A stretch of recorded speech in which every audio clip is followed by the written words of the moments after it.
Hello everyone, welcome to my channel Manu Prasu. ఈరోజు ఏంటంటే మనం పూజ సామాగ్రి ఎలా క్లీన్ చేసుకోవాలనే దాని మీద వీడియో చేయాలనుకుంటున్నాను. ముందుగా మనం ఒక గిన్నె నిండా నీళ్ళు తీసుకొని అందులో ఒక లెమన్ కట్ చేసుకొని అందులో వేసుకోవాలి. అలాగే సర్ఫ్ కూడా కొద్దిగా వేసుకుని దాన్ని కలుపుకొని అందులోనే సోడా ఉప్పు ఉంటుంది కదా, సోడా ఉప్పు కూడా అందులో వేసుకోవాలి. 1 స్పూన్ వేసుకోవచ్చు, లేదా ఇంకొంచెం వేసుకుంటే బాగా క్లీన్ అయిపోతాయి అన్నమాట.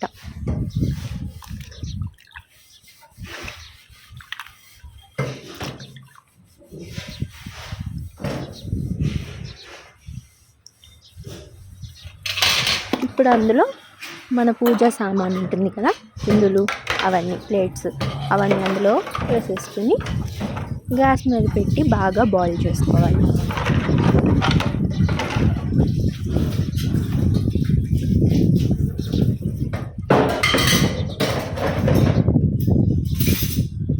గ్యాస్ మీద పెట్టి బాగా వాటర్ వేసుడు కాగినట్టు ఎలా చేసుకుంటామో అలా చేసుకోవాలి.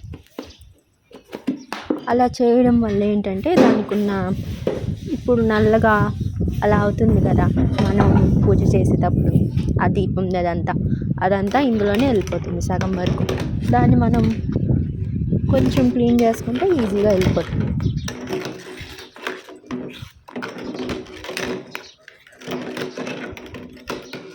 చూడండి, అందులోనే సగం వరకు వెళ్ళిపోయింది డస్ట్.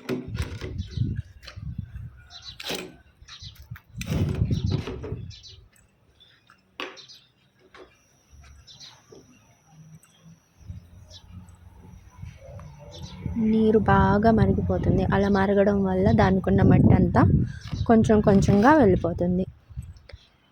చూడండి ఎలా వచ్చిందో.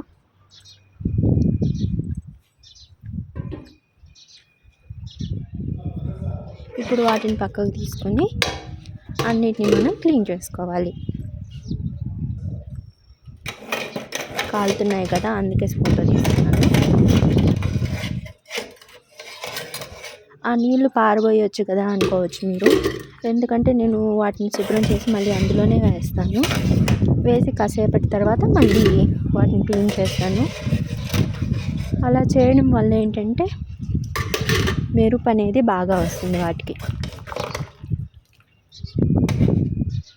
లెమన్స్ కూడా తీసి పక్కన పెట్టుకోవాలి, ఎందుకంటే వాటితోటి మనం క్లీన్ చేసుకుందాం.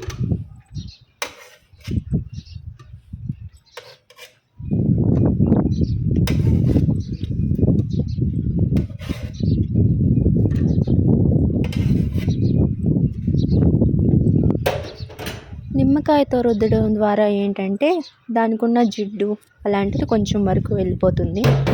తర్వాత మనం క్లీన్ చేసుకోవడానికి బాగుంటుంది.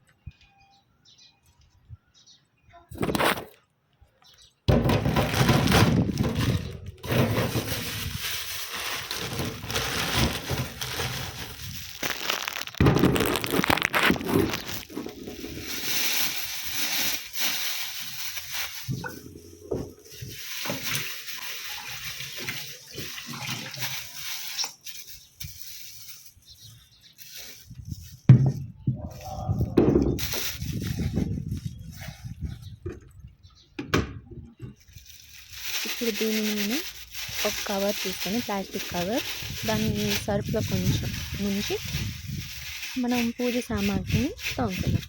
నేను పీస్ అయితే వాడను, ఎందుకంటే దానివల్ల గీతలు అలా పడుతూ ఉంటాయి. అందుకని నేను కవరే వాడుతాను. చూడండి, కవర్తోనే చాలా వరకు పోయింది.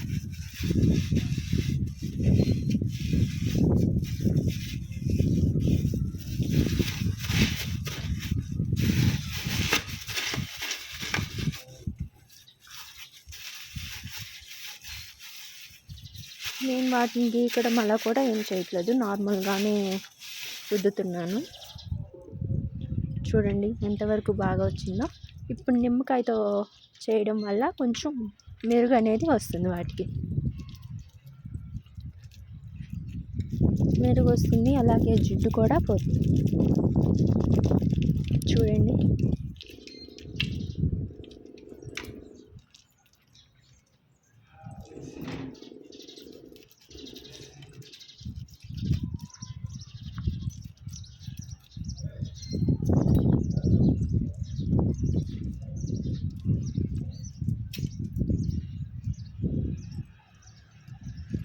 మీ ఇంట్లో ఉండేది 4 అని అనుకోకండి. మేము ఇక్కడ ఆఫ్రికాలో ఉన్నాము.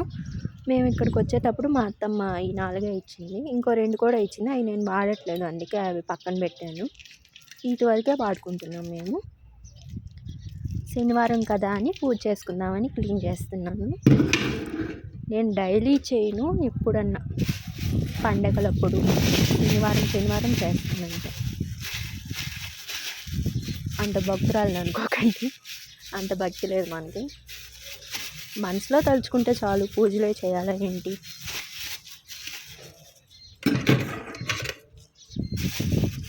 చూడండి ఎంత నీట్గా వస్తున్నాయో. వాటికి అంటుకున్న నల్లగా ఉన్న మసి అంతా వెళ్ళిపోయింది. చాలా క్లీన్గా వస్తున్నాయి.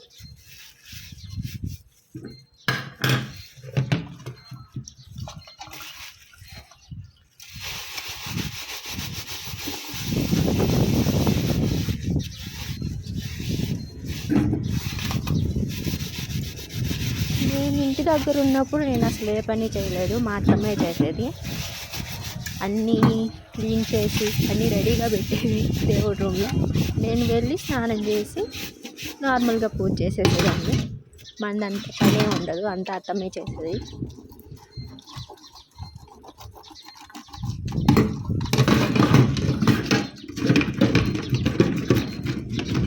ఇక్కడికి వచ్చాక ఇక్కడ మనకి చేసే వాళ్ళు ఎవరు లేరు కదా, మన పని మనం చేసుకోవాలి.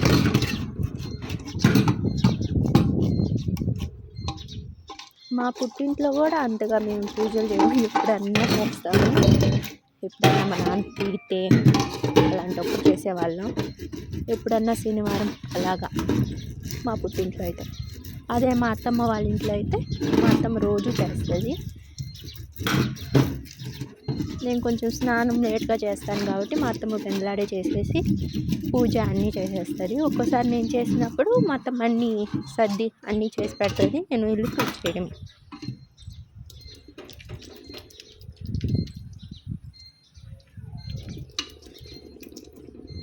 ఓకే, చూడండి ఎంత క్లీన్గా వచ్చేసాయో.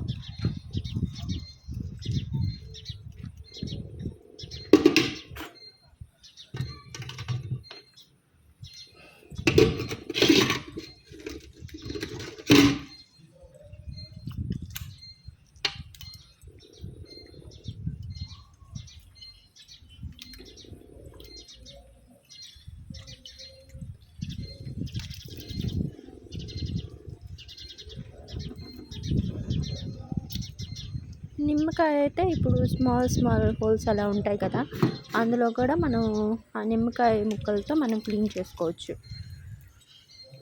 అదే పీసు అనుకోండి, వాటితోటి మనం అనుకోలేము కదా, అలా ద్వారా చేతులు గీసుకోవడం, ఇంకా వాటి మీద గీతలు అలాంటివి కూడా పడుతుంటాయి. అందుకని లెమన్ వాడడం చాలా మంచిది.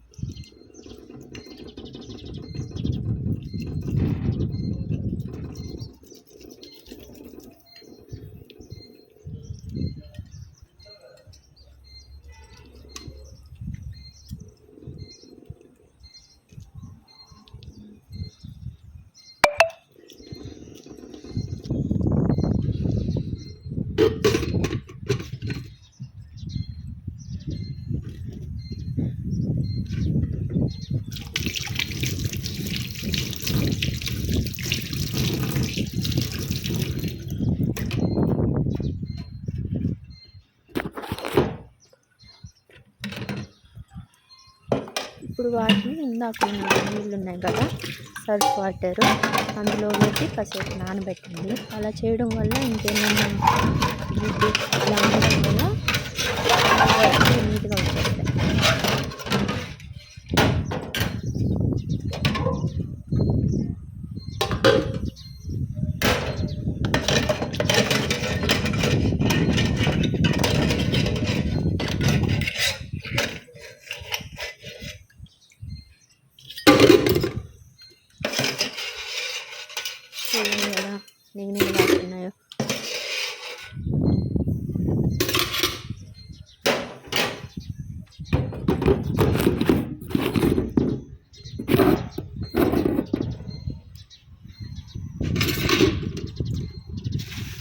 ఇప్పుడు వాటిని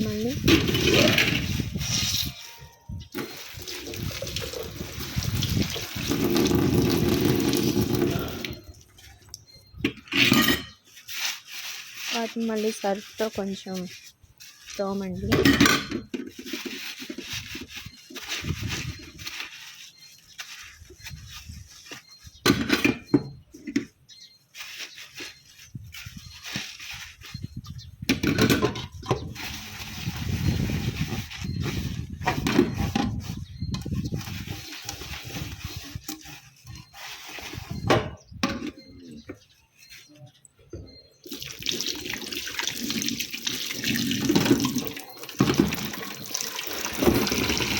చూడండి ఫస్ట్లో ఎలా ఉంది, ఇప్పుడు ఎలా ఉంది.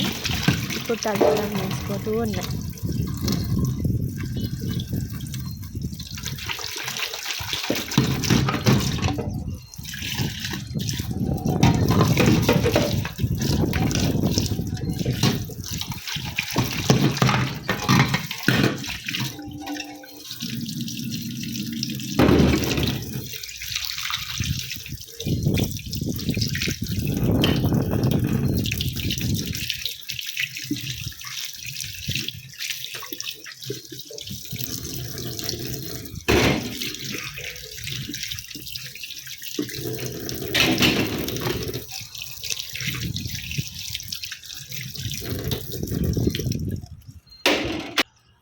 చూడండి ఎలా మెరుస్తున్నాయో.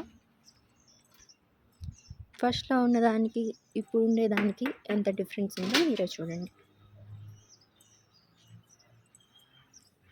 ఇలా క్లీన్ చేసుకుంటే చాలా నీట్గా వస్తాయి.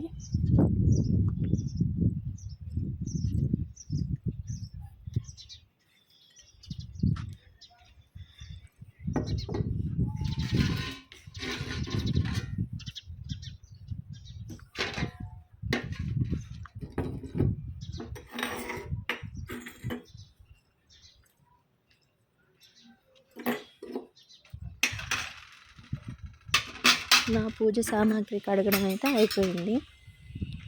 ఇది మీకు హెల్ప్ అవుతుందని అనుకుంటున్నాను. Thank you guys. Thank you for watching. Bye bye.